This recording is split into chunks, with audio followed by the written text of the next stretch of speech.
پھر آگے ارشاد فرمایا وَنُفِخَ فِي الصُّورِ فَإِذَا هُم مِّنَ الْأَجْدَاثِ إِلَىٰ رَبِّهِمْ يَنْسِلُونَ قَالُوا يَا وَيْلَنَا مَنْ بَعَثَنَا مِن مَّرْقَدِنَا هَٰذَا مَا وَعَدَ الرَّحْمَٰنُ وَصَدَقَ الْمُرْسَلُونَ۔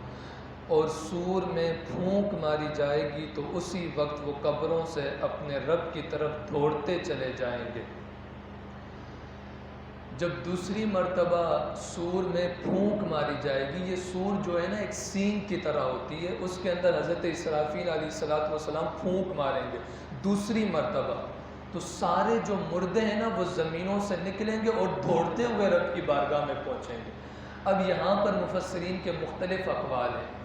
جو نیک لوگ ہوں گے نا وہ قبروں سے اٹھ کر رب کی طرف دوڑیں گے۔ کیوں دوڑیں گے؟ وہ کہیں گے جس رب نے قبر کے اندر ہمارے لیے جنت کی کھڑکیاں دروازے کھول دیے، جنت اتنی خوبصورت ہے، تو وہ اس لیے دوڑتے دوڑتے جائیں گے کہ جب ہم اس جنت کے اندر جائیں گے اور ہم رب کی نعمتوں کو کھائیں گے تو کتنا مزہ آئے گا۔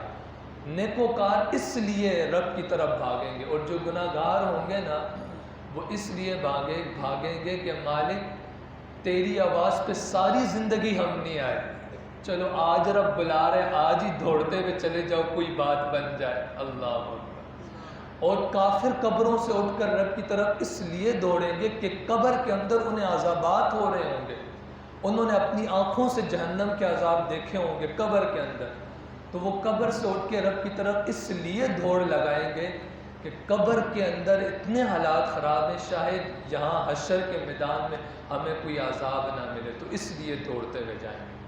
اور پھر کیا ہوگا کہ کافر کہہ رہے ہوں گے، کہیں گے ہائے ہماری خرابی، کس نے ہماری نیند سے جگایا؟ یہ وہ ہے جس کا رحمان نے وعدہ کیا تھا اور رسولوں نے سچ فرمایا تھا۔ ہائے ہماری خرابی، کس نے ہمیں نیند سے جگایا؟ یہاں پر بھی بہت سارے اقوال ہیں۔ ایک قول یہ ہے کہ جب بندہ مومن قبر میں جاتے ہیں نا، اللہ کے نیک بندے، اللہ کے ولی، تو جب وہ قبر میں جاتے ہیں نا تو رب ان سے فرماتا ہے میرے بندو ساری زندگی تم نے میرے اور میرے محبوب محمد مصطفیٰ صلی اللہ علیہ وسلم کے فرمان کے مطابق زندگی گزاری، اب تم قبر میں آئے ہو نا، اب تم ایسے سو جاؤ جس طرح پہلی رات کی دلہن سوتی ہے۔ مجھے بتائیں پہلی رات کی دلہن بھی بلا سوتی ہے؟ وہ تو آنکھیں بند کر کے اپنے شوہر کا انتظار کر رہی ہوتی ہے۔ جو لوگ کہتے ہیں یار تم ولیوں کے مزارات پر کیوں جاتے ہو، اللہ والوں کی قبروں پر کیا لینے جاتے ہو تم، تو بات یہ ہے اللہ کے ولی کہتے ہیں وہ تو مر گئے، خاک میں مل گئے، اب تم کیا لینے جا رہے ہو؟ میاں داتا علی حجویری اپنی قبر میں مر کے مٹی میں خاک تو نہیں ہو گئے نا، وہ تو دلہن کی طرح سو رہے ہیں اور اپنے چاہنے والوں کا انتظار کر رہے ہیں۔ اور یہ بات یاد رکھیے گا کہ ہم قبر میں جا کر قبر والوں سے تو نہیں مانگتے نا، یہ تو کسی کو غلطی لگ گئی ہے کہ ہم قبروں پہ جا کر اللہ کے ولیوں کے مزاروں پہ جا کر ہم ان قبر والوں سے کہیں کہ تم ہماری مدد کرو۔ یہ تو اگر ہم قبر والوں سے کہیں کہ تم ہماری مدد کرو پھر تو ہمارے پلے ہی کچھ نہیں رہتا۔ ہم مدد رب سے مانگتے ہیں لیکن رب کی بارگاہ میں عرضی کرتے ہیں مالک یہ تیرا نیک بندہ ہے، اس کی بارگاہ میں آئے مالک اس کے صدقے سے ہماری تو مدد فرما، تو یقیناً رب تعالیٰ اپنے ولیوں کے ذریعے سے ہم گناہ گاروں کی مغفرت فرمائے گا، بخشش کاملہ فرمائے گا، اور جو صحیح ولی ہوگا اور جو عالم دین ہوگا، کل بروز قیامت ایک عالم دین اپنے ساتھ کئی ساروں کی بخشش کروا کر جنت میں لے کر جائے گا۔ تو اس لیے ہم نہیں جاتے کہ ہم قبروں والوں سے مانگتے ہیں، ہم رب کی بارگاہ میں عرضی کرتے ہیں مالک یہ تیرا نیک بندہ ہے، اس کے صدقے سے ہماری جو ہے ساری مشکلات کو آسان فرما۔ ایک قول یہ ہے کہ وہ قبروں کے اندر اس طرح سوتے ہیں جس طرح پہلی رات کی دلہن سوتی ہے، اور دوسری کہ کافر قبروں کے اندر جب آتے ہیں نا تو انہیں عذابات ہو رہے ہوتے ہیں۔ جب پہلی بار سور میں پھونک ماری جائے گی تو سارے لوگ ہلاک ہو جائیں گے، دوسری مرتبہ سور میں پھونک مارنے تک لوگوں کو کوئی عذاب نہیں ہوگا، وہ مر جائیں گے، ہلاک ہو جائیں گے، کوئی عذاب نہیں ہوگا۔ جب کافروں کو اٹھایا جائے گا نا، وہ کہیں گے ہائے ہماری خرابی، اب پھر سے ہمیں عذاب ہونے والا ہے، تو وہ اس لیے یہ کہیں گے۔ آخری آیہ کریمہ ان کانت الا صیحۃ واحدۃ فاذا هم جميع لدینا محضرون فالیوم لا تظلم نفس شیئا ولا تجزون الا ما کنتم تعملون۔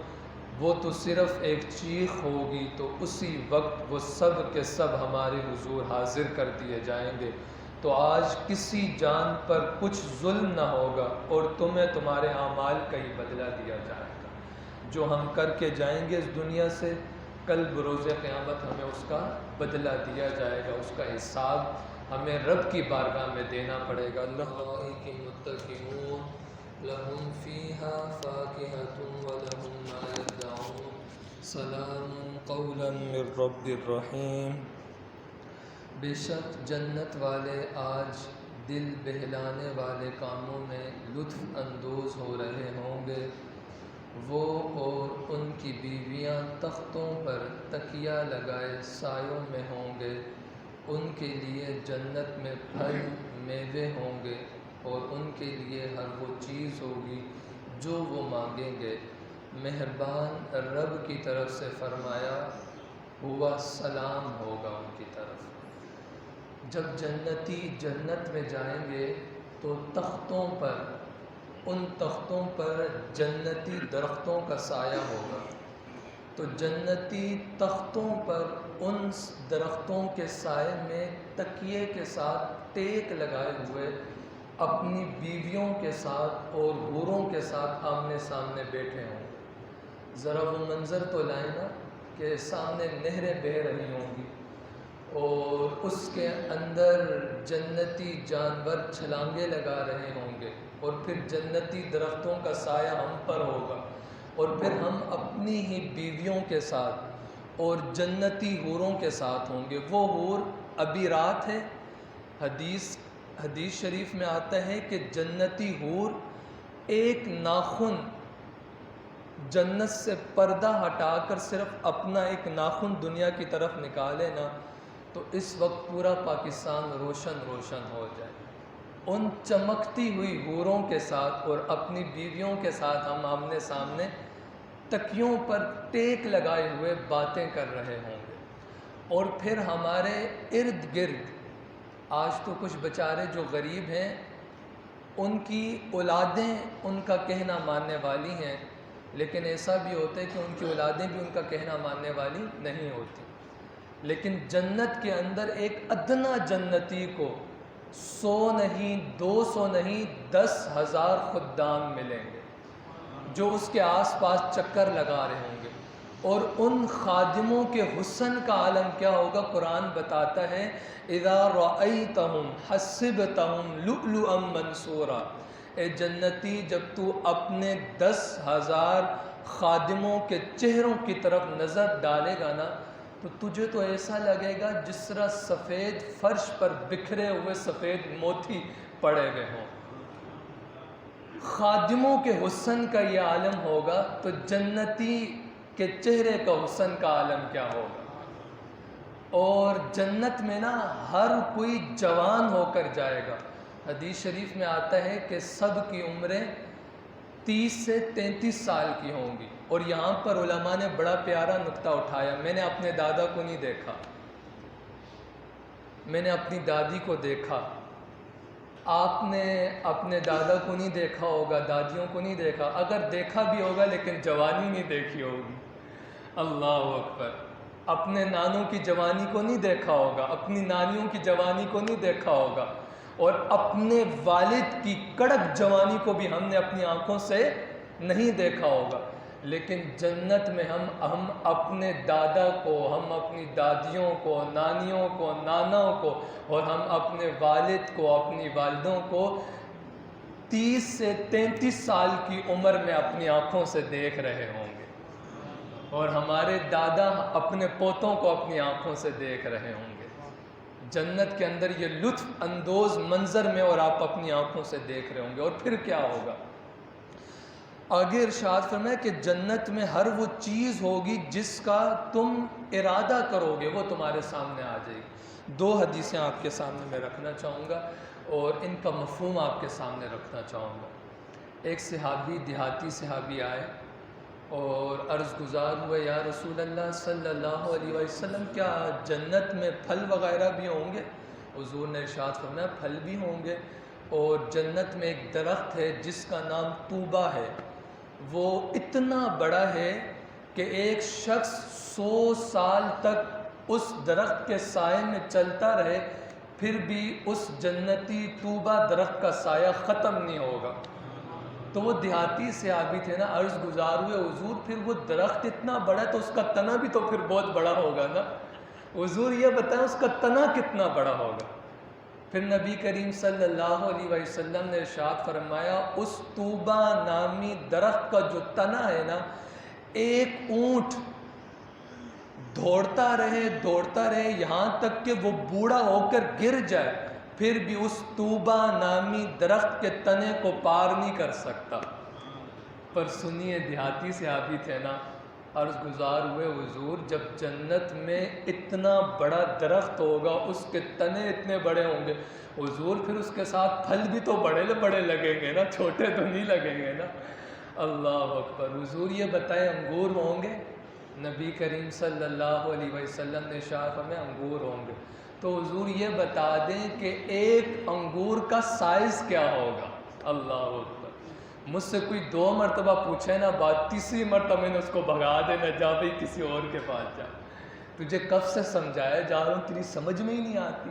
لیکن وہ دیہاتی صحابی پوچھے جا رہے ہیں حضور سے، اور حضور اس صحابی کو اس کے ذہن کے مطابق مثالیں دے دے کے سمجھا رہے ہیں۔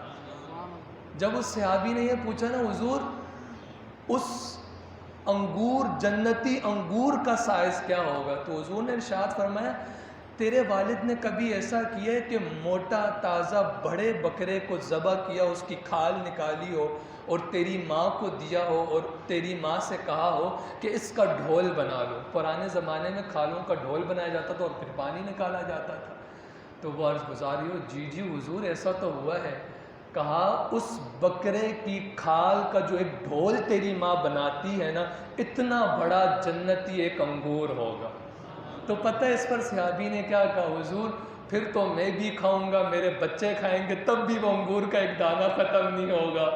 پھر حضور مسکرا کر فرمانے لگے یار تو بھی کھانا، تیرے بچے بھی کھائیں گے، تیرا سارا خاندان بھی کھائے گا نا، پھر بھی وہ ایک انگور ختم نہیں ہونے والا۔ اللہ اکبر۔ ایک اور حدیث ہے جس کا مفہوم آپ کے سامنے رکھنا چاہوں گا۔ جنت کا تذکرہ چل رہا تھا، ایک صحابی عرض گزار ہوا، یا رسول اللہ صلی اللہ علیہ وسلم مجھے نا گھوڑے بڑے پسند ہیں، کیا جنت میں گھوڑے ہوں گے؟ رب نے فرمایا جو تم چاہو گے وہ ہوگا۔ حضور مجھے گھوڑے بڑے پسند ہیں، کیا جنت میں گھوڑے ہوں گے؟ حضور نے ارشاد فرمایا گھوڑے ہوں گے، لیکن جب تو ان پر بیٹھے گا نا، تو جس جگہ جانا چاہے گا وہ تجھے اڑا کر اس منزل تک پہنچا دیں گے۔ تو ایک صحابی کھڑے ہوئے، عرض گزار ہوئے حضور اسے تو گھوڑا پسند ہے، مجھے تو کھیتی باڑی کرنا بڑا پسند آتا ہے۔ حضور یہ بتا دیں جنت میں کھیتی باڑی بھی ہوگی؟ اللہ اکبر، اللہ اکبر۔ نبی کریم صلی اللہ علیہ وسلم نے ارشاد فرمایا اے میرے صحابی جنت میں کھیتی باڑی بھی ہوگی، کیونکہ جو تیرا دل چاہے گا وہ ہوگا، لیکن انداز بڑا مختلف ہوگا۔ تیرے ہاتھ میں بیج آئے گا، تو اپنے ہاتھ سے بیج بوئے گا، ایک دم سے فصل نکلے گی، کٹ کر تیار ہو کر تیری آنکھوں کے سامنے آ جائے گی۔ اس پر ایک اور صحابی کھڑے ہو گئے، عرض گزار ہوئے یا رسول اللہ ان کو تو گھوڑا بڑا پسند ہے، ان کو کھیتی باڑی کرنا بڑا پسند ہے، لیکن حضور مجھے تو اونٹ بڑے پسند ہے۔ اللہ اکبر۔ پھر نا نبی کریم صلی اللہ علیہ وسلم نے ارشاد فرمایا اگر ایک ایک کر کو میں اس طرح ایک ایک کر کے جواب دیتا رہوں تو ہر صحابی کھڑے ہو کر اپنی اپنی خواہش کے مطابق سوال کرتا رہے گا۔ تو حضور نے ارشاد فرمایا تم جو چاہو گے، جو تصور تم اپنے ذہن میں لاؤ گے، تمہاری آنکھوں کے سامنے وہ سارا منظر آ جائے گا۔ جب جنتی جنت میں آئیں گے یہ ساری نعمتیں ان کو دی جائیں گی، اور سب سے بڑی نعمت پتہ ہے کیا ہوگی؟ صدیق اکبر کو وہ نعمت دنیا میں ملی، رب نے فرمایا محبوب آپ صدیق سے پوچھئے آپ کا رب آپ کو سلام بھیج رہا ہے، صدیق آپ نے قبول کیا ہے کہ نہیں کیا؟ تو صدیق رو کر کہنے لگے، عرض گزار ہوئے، یا رسول اللہ صلی اللہ علیہ وسلم مجھے کیا پڑی میں رب کا سلام قبول نہ کروں؟ صدیق اکبر کی تو یہ خواہش دنیا میں پوری ہوگی، لیکن میری اور آپ کی اللہ نے چاہا حضور کے صدقے میں، اور اگر ہمیں جنت ملی اور انشاءاللہ ملے گی، حضور کے غلام ہے نا، انشاءاللہ ملے گی، انشاءاللہ ملے گی، تو جب جنت میں جائیں گے نا تو یہ خواہش میری اور آپ کی اس وقت پورا ہوگی، سلام قولا من رب الرحیم۔ رب فرمائے گا میرے بندو ساری زندگی تم نے میرے اور میرے پیارے محبوب کے کہنے کے مطابق گزار دی، اب مجھ رب کا تم پر سلام ہو، مجھ رب کا سلام تم قبول فرما۔ اچھا یہ سب باتیں آنکھیں بند کر کرنی ہو جائیں گی۔ پہلا روزہ تھی صفحے تھی نا، اب پیچھے مڑ کر دیکھ لیں آپ کے سامنے سارا۔ اور یہ یاد رکھنا عید جب چاند نظر آئے گا نا، یہ پہلی سب بھی عشاء کی نماز میں مکمل نہیں ہوگی، یہ کئی سالوں سے فجر میں بھی یہی ہوگا، پھر آگے کہیں گے اگلے رمضان کو پھر۔ اور یہ بات یاد رکھنا، آخری بات، کئی سارے بزرگ ہمارے ساتھ تھے، کئی سارے جوان ہمارے ساتھ یہاں بیٹھا کرتے تھے، ان کے بچے آج وہ جگہ پر بیٹھے ہیں، یہ جو جوان ہیں نا ان کے والد اس جگہ پر بیٹھتے تھے، لیکن آج ان کے والد اس جگہ پر نہیں ہیں۔ شمسو بھائی ہمارے ساتھ یہاں بیٹھا کرتے تھے، کبھی یہاں بیٹھا کرتے، وہ بھی آج نہیں ہیں۔ حاجی غفار صاحب یہاں پر ہوا کرتے تھے، وہ پڑھا کرتے تھے مفتی صاحب سے قرآن مجید، انہوں نے سفید جب داڑھی آئی تب آ کر مفتی صاحب سے ختم کیا، تو وہ آج ہمارے ساتھ نہیں ہے۔ جو کرنا ہے آج کے دن کر لیں، کل پر بھی نہ چھوڑنا اپنی توبہ کو، بلکہ کل کیا اگلے آنے والے منٹ پر بھی نہ چھوڑنا، کیا پتہ میں اٹھ بھی نہ پاؤں اس مصلی سے، تو کبھی آنے والے وقتوں پہ اپنی توبہ کو نہ چھیڑنا۔ جہاں بیٹھے ہیں رب سے توبہ کرنے، رب کا یہ بخشش والا جو ہے مہینہ ہے اور یہ بخشش والا عشرہ گزر رہا ہے، اس میں گڑ گڑا کر معافی مانگے، مالک ہم سب کے گناہوں کو معاف فرما ہو جاؤ۔ یہاں پر مفسرین کے مختلف اقوال ہیں، ایک قول یہ ہے کہ مجرموں آج کے دن تم الگ ہو جاؤ، یعنی کہ کافر الگ ہو جاؤ اور مسلمان الگ ہو جاؤ۔ ایک اور قول یہ ہے کہ ہر شخص سے کہا جائے گا ہر گناہ کی بنیاد پر تم آج الگ الگ کھڑے ہو جاؤ، مطلب یہ کہ زانی الگ کھڑے ہو جاؤ، شرابی الگ کھڑے ہو جاؤ، اور اپنی نگاہوں سے غلط چیزیں دیکھنے والے الگ کھڑے ہو جاؤ، رشوت لینے والے، سود خور الگ الگ کھڑے ہو جاؤ۔ مجرموں سے کہا جائے گا آج تم الگ الگ کھڑے ہو جاؤ۔ الم عہد الیکم یا بنی آدم الا تعبدوا الشیطان انہ لکم عدو مبین وان اعبدونی ھذا صراط مستقیم وَلَقَدْ أَضَلَّ مِنْكُمْ جِبِلًّا كَثِيرًا أَفَلَمْ تَكُونُوا تَعْقِلُونَ۔ اے اولاد آدم، کیا میں نے تم سے عہد نہ لیا تھا کہ شیطان کی عبادت نہ کرنا؟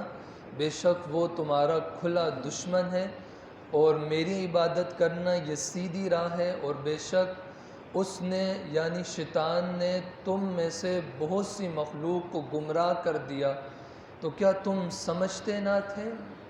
تم نے درختوں کے سامنے اپنی پیشانی کو جھکایا، آگ کے سامنے تم نے اپنی پیشانی کو جھکایا، پتھر کے بتوں کے سامنے تم نے اپنی پیشانی کو جھکایا۔ تم عقل نہیں رکھتے تھے؟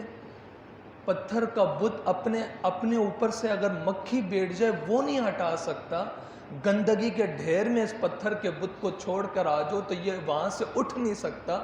تم عقل نہیں رکھتے تھے؟ تم سمجھتے نہیں تھے؟ تم حقیقی رب میں اور اس پتھر کے بت میں تم فرق نہیں کر سکتے تھے؟ میں نے تم سے عہد نہ لیا تھا کہ شیطان کی پیروی نہ کرنا، یہ تو تمہیں گمراہ کر دے گا۔ پھر ان مجرموں سے کیا کہا جائے گا؟ ہذہ جہنم التی کنتم توعدون اصلوها اليوم بما کنتم تکفرون۔ یہ ہے وہ جہنم جس سے تمہیں ڈرایا جاتا تھا اپنے کفر کے سبب، آج اس میں داخل ہو جاؤ۔ 70,000 زنجیروں سے جگڑ کر جہنم کو محشر کے میدان میں لایا جائے گا، اور ہر زنجیر کے ساتھ 70,000 زنجیروں میں سے ہر زنجیر کے ساتھ 70,000 فرشتے ہوں گے۔ اور جب جہنم کو لایا جائے گا تو جہنم کی آگ بھڑک رہی ہوگی۔ روایات میں آتا ہے کہ جب جہنم کو لا کے رکھا جائے گا تو ایک روایت میں آتا ہے اللہ تعالیٰ جہنم کو لمبی گردن عطا فرمائے گا، جس سے وہ جہنم کچھ مجرموں کو پکڑ کر اپنے اندر لے آئے گی، اور کچھ لوگ ایسے ہوں گے جنہیں فرشتے گھسیٹتے ہوئے زنجیر کے ساتھ باندھیں گے، دونوں ہاتھ گردن پر ہوں گے، اور یہ جو ہمارے پاؤں ہیں یہ یوں گردنوں میں پھنسا دیے جائیں گے، اور فرشتے منہ کے بل گھسیٹتے ہوئے جہنم کی آگ میں پھینکیں گے۔ اور رب فرمائے گا او کافرو، میرا محبوب تمہیں اسی جہنم سے ڈراتا تھا، آج تم اپنی آنکھوں سے دیکھ لو، اور اس کا عذاب بھی چکھ لو، اپنی آنکھوں سے جہنم کو دیکھ لو۔ اليوم نختم على افواہہم وتکلمنا ایدیہم وتشہد ارجلہم بما كانوا یکسبون ولو نشاء لطمسنا على اعینہم فاستبقوا الصراط فأنى يبصرون ولو نشاء لمسخناہم على مکانتہم فما استطاعوا مضیا ولا یرجعون۔ آج ہم ان کے منہوں پر مور لگا دیں گے، اور ان کے ہاتھ ہم سے کلام کریں گے، ان کے پاؤں ان کے اعمال کی گواہی دیں گے۔ کل بروز قیامت مجھے اور آپ کو منہ کھولنے کی ضرورت نہیں پڑے گی، رب مہر لگا دے گا، ہمارے ہاتھ ہمارے خلاف گواہی دیں گے، ہماری آنکھیں، ہمارے کان، ہماری زبان، ہمارے ہونٹ، ہمارے پاؤں، جسم کا ایک ایک حصہ ہماری خلاف جو ہے گواہی دے رہا ہوگا۔ آگے رب نے ارشاد فرمایا اور اگر ہم چاہتے تو ان کی آنکھیں مٹا دیتے تو وہ جلدی سے راستے کی طرف جاتے تو کہاں سے دکھائی دیتا انہیں، اور اگر ہم چاہتے تو ان کی جگہ پر ہی ان کی صورتیں بدل دیتے تو نہ وہ آگے بڑھ سکتے اور نہ وہ پیچھے لوٹ سکتے۔ رب فرماتا ہے اگر میں چاہتا نا تو تمہیں دنیا میں ہی میں عذاب دے دیتا۔ تم میرے محبوب سے عذاب مانگتے تھے نا، جب میرا محبوب یہ تمہیں بتایا کرتا تھا صلی اللہ علیہ وسلم کہ جہنم کے عذابات رب نے تمہارے لیے تیار کر رکھے ہیں، اگر تم نے کفر سے باز نہ آئے تو تم میرے محبوب کو سر عام کھڑے ہو کر یہ کہتے تھے کہ جس عذاب کی وعیدیں آپ سنا رہے ہیں وہ عذاب ہے کہاں، اگر میں چاہتا تو تمہیں دنیا میں عذاب دے دیتا، پر کیا کرتا، ما کان اللہ لیعذبہم وانت فیہم، میرا محبوب تمہارے درمیان تھا، اس وجہ سے میں تمہیں عذاب نہیں دیتا تھا، اگر میں چاہتا تو تمہاری آنکھیں مٹا کے رکھ دیتا تو تم کہاں سے چل پاتے، اور تو تم نے جس وقت میرے محبوب کی گستاخیاں کر رہے تھے نا اسی جگہ پہ میں تمہاری شکلیں بگاڑ دیتا۔ پچھلی قوموں کے آپ اٹھا کر دیکھیے کہ جب گناہ کیا جاتا پچھلی قوموں میں تو وہ جب باہر نکلتے تو ان کے ماتھے میں لکھا ہوا ہوتا باقاعدہ کہ یہ فلاں شخص فلاں گناہ کر کے باہر نکل رہا ہے، تو سارے لوگ اس کو تانے دیتے، تو ہمارے سامنے نمازی بنتا ہے، تنہائی میں تو گناہ کرتا ہے، رب کے حکموں کو توڑتا ہے۔ لیکن آج میں اور آپ کوئی گناہ ایسا ہے کہ جو میں نے اور آپ نے چھوڑا ہو؟ کوئی گناہ ہے مجھے بتائیں؟ قوم لوط کی خصلت ہمارے اندر نہیں پائی جا رہی، بچیاں کیا، ہم نے تو بچوں کو بھی نہ چھوڑا۔ آپ یہ سوشل میڈیا کے ذریعے یہ خبریں آپ تک پہنچتی ہیں، چھوٹی بچیوں کو بھی نہ چھوڑا، نہ چھوٹے بچوں کو چھوڑا، کیا کیا گناہ میں نے اور آپ نے نہیں کیے، لیکن رب شکلیں نہیں بگاڑتا میری اور آپ کی۔ کیوں نہیں بگاڑتا؟ یہ سونے محمد عربی صلی اللہ علیہ وسلم کا صدقہ ہے۔ حضور نے اس امت کے لیے ہاتھ اٹھا کر فرمایا تھا اللہم امتی امتی، مالک میری امت کو سر عام رسوا نہ کرنا۔ اور یہ امت محمدیہ صلی اللہ علیہ وسلم کی خاصیت ہے کہ اس سے اجتماعی عذاب رب تعالیٰ کبھی بھی نہیں دے گا۔ جس طرح پچھلی قوموں کو اجتماعی عذاب دیا گیا کہ آسمان سے پتھر برسائے گئے، اس طرح اس قوم کو اجتماعی جو ہے وہ عذاب نہیں دیا جائے گا، بلکہ کیا ہوتا ہے کہ مفتی عبدالقیوم ہزاروی صاحب نے رحمۃ اللہ تعالیٰ علیہ نے بڑا پیارا نقطہ بیان کیا۔ اللہ تعالیٰ ان کی قبر پر کروڑوں رحمتوں کا نزول فرمائے۔ آپ فرماتے ہیں کہ جب باپ صبح جاتا ہے نا ڈیوٹی پر، تو وہ اپنا گھر میں نا چھوٹا بچہ چھوڑ کے جاتا ہے، تو وہ سارا دن کبھی کدھر مستیاں کرتے، کبھی کیا کام الٹا کر دیتے، کبھی کیا کام، سارا دن اس کی ماں کہتی ہے اب باز آ جا، تو کبھی کیا الٹا کام کر رہے۔ جب بچہ زیادہ مستیاں کرتا ہے نا تو ماں کہتی ہے ٹھہر جا، رات کو جب تیرا باپ آئے گا نا تو ساری شکایتیں میں لگاؤں گی۔ اچھا جب باپ تھکا ہوا آتا ہے نا تو جب وہ روٹی کے لیے بیٹھتا ہے تو وہ بیوی کہتی ہے آج آپ کے بچے نے یہ کیا، آج آپ کے بچے نے گلاس توڑ دیے، کپ توڑ دیے، اس سے سمجھائیں یہ تو مستیاں کرتا رہتا ہے۔ تو باپ ہوتا ہے نا، باپ اس کو ڈرانے کے لیے کہتا ہے ٹھہر جا، میں صبح اٹھوں گا نا پھر میں تجھے بتاؤں گا۔ اللہ اکبر۔ اور اگر وہ بچہ باپ کے سامنے ترلے کرے ابا جان کل سے میں مستیاں نہیں کروں گا مجھے معاف کر دے، تو باپ کہتا ہے چل میں نے تجھے معاف کر دیا۔ حضرت عبدالقیوم ہزاروی صاحب فرماتے ہیں پچھلی قوموں کو دیکھو، جب گناہ کیا تب عذاب دیا، لیکن جب محبوب کی باری آئی تو رب نے فرمایا محبوب تیری قوم کو میں بروز محشر پوچھوں گا۔ اللہ اکبر۔ ذرا نکتہ سمجھیے، محبوب دنیا میں انہیں نہیں پوچھوں گا، کل بروز محشر جب آئیں گے تب میں انہیں پوچھوں گا۔ اور محبوب جب مجھے بتائیں کل بروز محشر کا میدان لگے گا پھر کیا ہوگا، ہم گناہ گاروں کو سرکار سنبھالے ہوں گے۔ اللہ اکبر۔ اور اگر رب نے فرمایا محبوب یہ دنیا میں ہی توبہ کر لیں پھر میں حشر کے میدان میں ان کے لیے جنت کے دروازے کھول دوں گا اور کہوں گا آ جاؤ جنت کے دروازوں میں داخل ہو جاؤ۔ تو یہ نبی کریم صلی اللہ علیہ وسلم کی وجہ سے ہم بچے ہوئے کہ اجتماعی عذاب ہم پر نہیں آتا، ہماری شکلیں بگڑتی نہیں ہیں۔ رب نے فرمایا اگر ہم چاہتے تو تمہارے ساتھ ایسا کر دیتے، لیکن کیا کریں ہمارا سونا محبوب تمہارے درمیان رہتا ہے،